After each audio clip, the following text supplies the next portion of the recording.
Oil pulling നല്ലൊരു കാര്യമാണ്.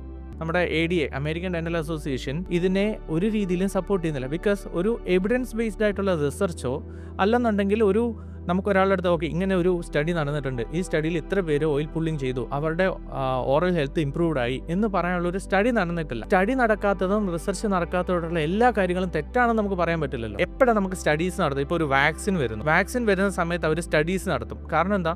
ഇതൊരു പ്രൈവറ്റ് കമ്പനി ആയിരിക്കും നടത്തുന്നത്. ഈ സ്റ്റഡി നടത്തി അവർക്കൊരു ഹ്യൂജ് മാർജിനിൽ ഈ ഒരു സാധനം വിൽക്കാൻ പറ്റിക്കഴിഞ്ഞാൽ ഒരു കമ്പനിക്ക് ലാഭമുണ്ട്. സപ്പോസ് ഓയിൽ പുള്ളിങ്ങിന് വേണ്ടിയിട്ട് ഒരു കമ്പനി അല്ലെങ്കിൽ ഒരു ഇൻഡസ്ട്രി വന്നിട്ട് സ്റ്റഡി ചെയ്യുക. ഒരു കോളേജിൽ കുറച്ച് സ്റ്റുഡൻസോ അല്ലെന്നുണ്ടെങ്കിൽ വെൽ നോൺ ആയിട്ടുള്ള കുറച്ച് പേരോ ചെന്നിട്ട് ഓയിൽ പുള്ളിങ്ങിൻ്റെ ഗുണങ്ങളെക്കുറിച്ചൊക്കെ സ്റ്റഡി ചെയ്തിട്ട് അവസാനം ഒരു ആഫ്റ്റർ 2 years 3 years നല്ലൊരു ഇൻവെസ്റ്റ്മെന്റ് നടത്തി ഇതിൻ്റെ എല്ലാ റിസർച്ചും ഒക്കെ നടത്തിയിട്ട് അവസാനം പറയാം ഓയിൽ പുള്ളിങ് ഇസ് ഗുഡ്, നിങ്ങളുടെ ഈ ഭാഗത്തെ ഫോൾഡ് വരുന്നതിനും നമ്മളുടെ പെരിയോറൽ മസിൽസിന്റെ സ്ട്രെങ്ത് വരാനും വായിലുള്ള മൈക്രോവേവിനെ കൺട്രോൾ ചെയ്യാനൊക്കെ നല്ലതാണെന്ന് പറയാം. ഇതിൽ നിന്ന് ഒരാൾക്ക് എത്ര വരുമാനം ഉണ്ടാക്കാൻ പറ്റുമെന്ന് ആലോചിച്ച് നോക്ക്.